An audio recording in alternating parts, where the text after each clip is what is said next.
আপনারা যারা রমজানের রোজা রাখবেন খবরদার তারাবির নামাজ 20 পড়েন। আমাদের অনেক পোলাপান আছে ইউটিউব মৌলবীদের ফান্দে পইরা, গুগল মুফতিদের ফান্দে পইরা 8 টাকা তারাবি পড়ে, আবার মনে মনে করে 8 টাকা হলে তো তাড়াতাড়িও একটু ফইরালাম, অসুবিধা কি, যত গুনাহ আছে হুজুর উপরে যাইব, 8 টাকা ফইরা যায় ঘুমাই থাকে। এই কাজ করা যাবে না। তারাবি কি 8 না 20? এই আওয়াজ না 8 না 20? বেতর কি 3 না 1? 3। আরে 3 না 1? 3। এই সমস্ত মৌলবীদের কথা আমরা শুনি নাই, শুনবো না। আমাদের হুজুররা আছে, আমাদের এই প্রিন্সিপাল হুজুররা যা আমাদেরকে শিখাইছেন, দরবারে পিসা হুজুররা যা শিখাইছেন, এটার উপরে আমরা আসি, এর বাহিরে আমরা যাব না। ফিতনা লাগানো যাবে না নতুন করে। কিসের ফিতনা? খবরদার আমার যুবক ভাইরা, এক থাকেন। যুবক জাগলে বাংলাদেশ জাগে, তার বাস্তব প্রমাণ আমিও পাইছি। ইনশাআল্লাহ আপনারা সবাই এক থাকবেন, সমাজের বেহায়াপনা বন্ধে এক থাকবেন। আর অন্তত পক্ষে রমজান মাসের শেষ দিকে যখন যাবে, অন্তত নিজে যেটা পছন্দ করেন অন্যজনের জন্য এটা পছন্দ করেন। একটা জামা কাপড় কিনছেন, পাশের বাড়িটা যদি জামা কাপড় কিনতে না পারে, তার একটু জামা কাপড় কিনা দিয়েন। যেই ব্যক্তি মানুষকে ঈদের আগে নতুন জামা কিনা দেয়, আল্লাহ পাক তার জন্য জান্নাতের জামা রেডি করে দেয়। আরো বড় করে কোন সুবহানাল্লাহ। এই জন্য ঈদগাতে যাওয়ার আগেই আপনি সবকিছু তাকে, গরিব যারা আছেন, মিসকিন যারা আছেন, তাদেরকে আপনি সুবিধা করে দিবেন, তারা যেন আপনার টাকাটা দিয়ে কিছু একটা কিনতে পারে। কথা বলেন ঠিক কিনা? আজকে আমাদের দেশে দেখবেন ঈদের দিন যখন আসে, ঈদগার প্রথম কাতারে দেখবেন বেরোজদারা দখল করে রাখে। রোজার এখানে বেনসন টানছে, কিন্তু ঈদগার মাঠে যায় দেখবেন সাদা গেঞ্জি লাগাইয়া, চেইন টেন পয়রা, গড়ি টড়ি লাগাইয়া একদম ঈদগার ময়দানের সামনের কাতারে যাইয়া বসে। অথচ তার লাজ লজ্জা নাই দিকা ঈদগার ময়দানে বসে, তার গাটটা ধাক্কা দিয়ে বাইর করে দেওয়া দরকার। কথা কোন ঠিক না বেঠে? রোজার ঈদ একমাত্র রোজাদারের জন্য। কার জন্য? রোজাদারের জন্য। বেরোজদারের জন্য কোনো ঈদ নাই। এরপরে বেরোজদার যাইয়া প্রথম কাতারে যাইয়া বসে, লাজ লজ্জা নাই দিকে বসে। কথা কোন ঠিক না বেঠে? এই জন্য উমর রাদিয়াল্লাহু তাআলা আনহু ঈদুল ফিতর যখন আসতেন, তখন তিনি চোখের পানি ফেলে কাঁদতেন। ওনাকে জিজ্ঞেস করা হয়, আজ তো খুশির দিন, আপনি কাঁদেন কেন? তিনি বলছিলেন যে আজকে ঈদের দিন 2টা ভাগ হবে। এক ভাগ যাদের দোয়া, যাদের রোজা কবুল হয়েছে, আরেক ভাগ যাদের রোজা কবুল হয় নাই। আমার ভাগটা কি কবুল হয়েছে কিনা আমি তো জানি না, এই জন্য আমি কান্নাকাটি করি।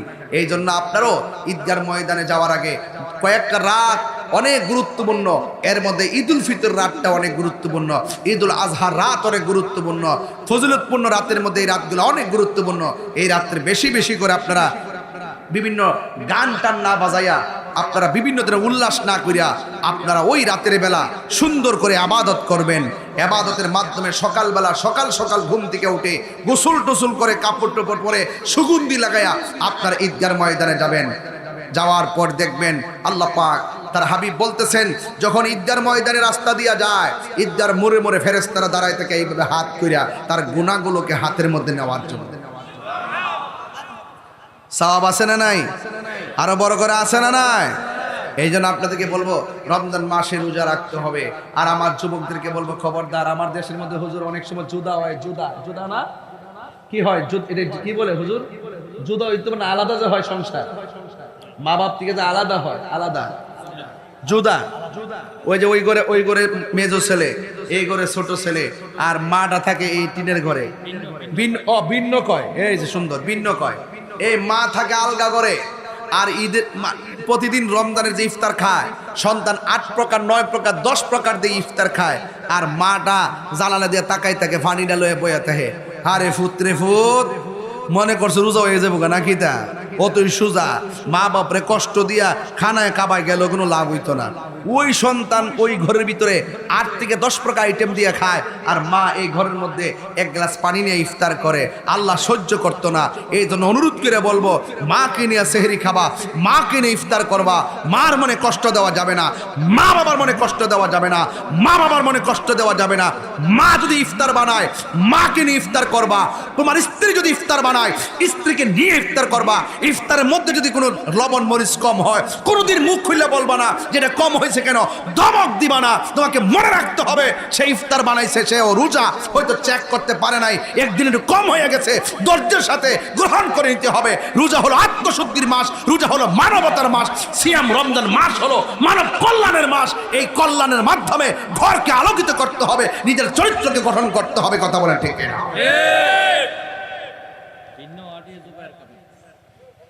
হ্যাঁ, মা বাবার মনে কষ্ট দেওয়া যাবে? খবরদার।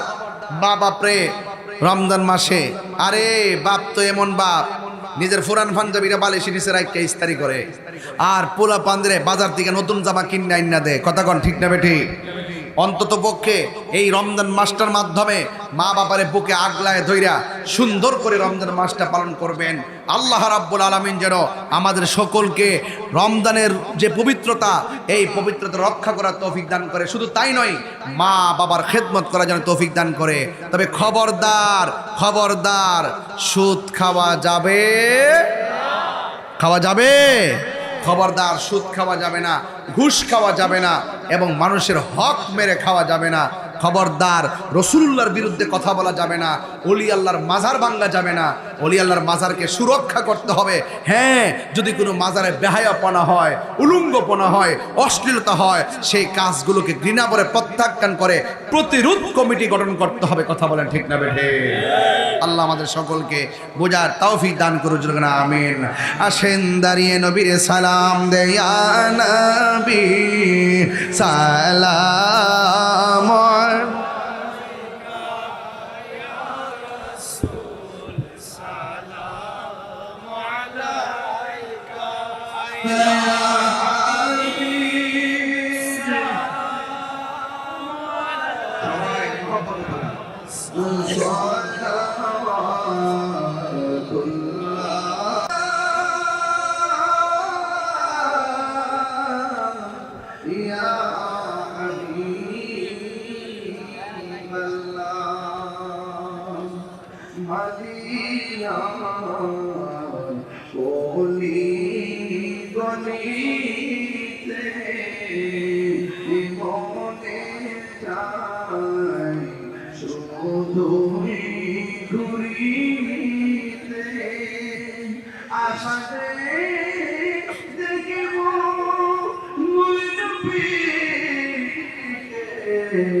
ظلمنا أنفسنا وإن لم تغفر لنا وترحمنا لنكونن من الخاسرين ربنا آتنا في الدنيا حسنة وفي الآخرة حسنة وقنا عذاب النار আল্লাহ গো, ডুমুরিয়া একতা সংঘের উদ্যোগে আয়োজিত হাজার হাজার টাকা খরচ কইরা মনের মাধুরীতে মিশে মিশে এই পবিত্র ঈদে মিলাদুন নবী সাল্লাল্লাহু তাআলা আলাইহি ওয়াসাল্লাম শিরোনামে আজকের এই জান্নাতের বাগান সাজাইলো।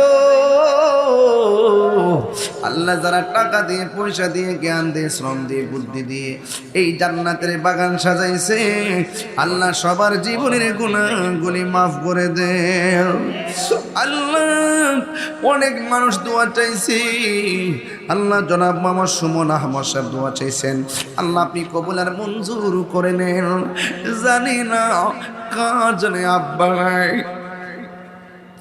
কার জানবো দুঃখিনী মা নাই, ওই আব্বা আম্মা যারা কবরে রমজান মাসের উজিলায় কবরগুলোর ভিতরে নূরের বাতি জ্বালায়া দে। যাদের আব্বা আম্মা বেঁচে আছে হায়াতি তৈয়বা নসিব করে দেন, সন্তানগুলোকে মা বাবার খেদমত করার তৌফিক দিয়ে দেন। আল্লাহ মেহেরবানি করে এলাকার মধ্যে খাস রহমতের বরকত নাজিল করেন। আই রাব্বুল আলামিন, আর আসতে পারি কি পারি না জানি না, রমজান মাসের ইজ্জত রক্ষা করার তৌফিক দিয়ে দিও। আমার পোলাপানগুলো রে রমজানের আলোতে আলোকিত করে দিও, আর এমন টাকার মালিক বানায়া দিও যেন বারবার মদিনায় যাইয়া নবীর সালাম দিতে পারে। ভালোবেসে নবীজিকে, ভালোবেসে নবীজিকে হৃদয় মাঝে ধরে রাখিব। নবী নবী করে আর কত আমি কাঁদব। আল্লাহ জীবনে একবার মদিনা যাওয়ার তৌফিক দিয়ে দিও। এমন অনেক গরিব মানুষ আছি মদিনা যাইতে মনে চাই কিন্তু পাসপোর্ট আর ভিসা নাই। ও আল্লাহ, মদিনায় যদি জিন্দিগি বড় যাইতে না পারি গো, স্বপ্ন যোগে একবার নবীর দিদার নসিব করে দিও।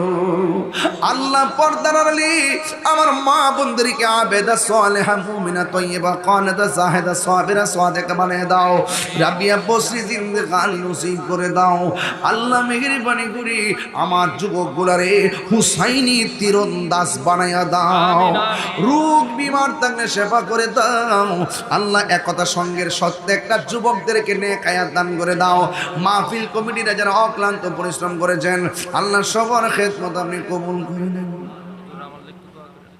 আল্লাহ দোয়া চাইছে যত নাম ধরে বলবো কত, আল্লাহ সবার মনের আশা পূরণ করে দিও, আর সিনাটারে মদিনাওয়ালার আয়না বানায়া দিও, সবাইকে নামাজি বানায়া দিও আল্লাহ, 5 ওয়াক্ত নামাজি বানাইয়া রমজানে রোজাগুলো রাখার তৌফিক দিয়ে দিও। সবাই আমার সাথে বিনয় বিনা, আমরা গুনাহগার ডাকি বারে বার, আমরা গুনাহগার ডাকি বারে বার, তুমি দয়া না করিলে, তুমি দয়া না করিলে দয়া পাবো কার, আমরা গুনাহগার ডাকি বারে। আব্বা আম্মা যারো শুইছে অন্ধকার কবরে, মাফু করো আল্লাহ নূর নবী খাতিরে। ওরে তুমি দয়া না করিলে, তুমি দয়া পাবো কার, আমরা গুনাহগার ডাকি বারে ওয়াল্লাহ। আমার পাশে প্রিন্সিপাল হুজুর, ভাইস প্রিন্সিপাল হুজুর সহ আল্লাহ হুজুর আব্বাদান সহকারে ডুমুরিয়া দরবার সহকারে আল্লাহ সবার ঘরে ঘরে নূরের বাতি জ্বালায় দাও আল্লাহ। আমরা আজকে যেমনি বসাইছো এমন ভাবে নবীর কদম মোবারকে জান্নাতে কবুল করে নিও। বিদেশের বাইরের জানমাল আমার তাই কো, যারা লেখাপড়া করে তোরকে নসিব করে দাও, যারা অভাবে আছে অভাব দূর করে দাও, আর মরণের কালে সবার জবানে মধুর কালিমা জারি করে দিও লা ইলাহা ইল্লাল্লাহু মুহাম্মাদুর রাসূল।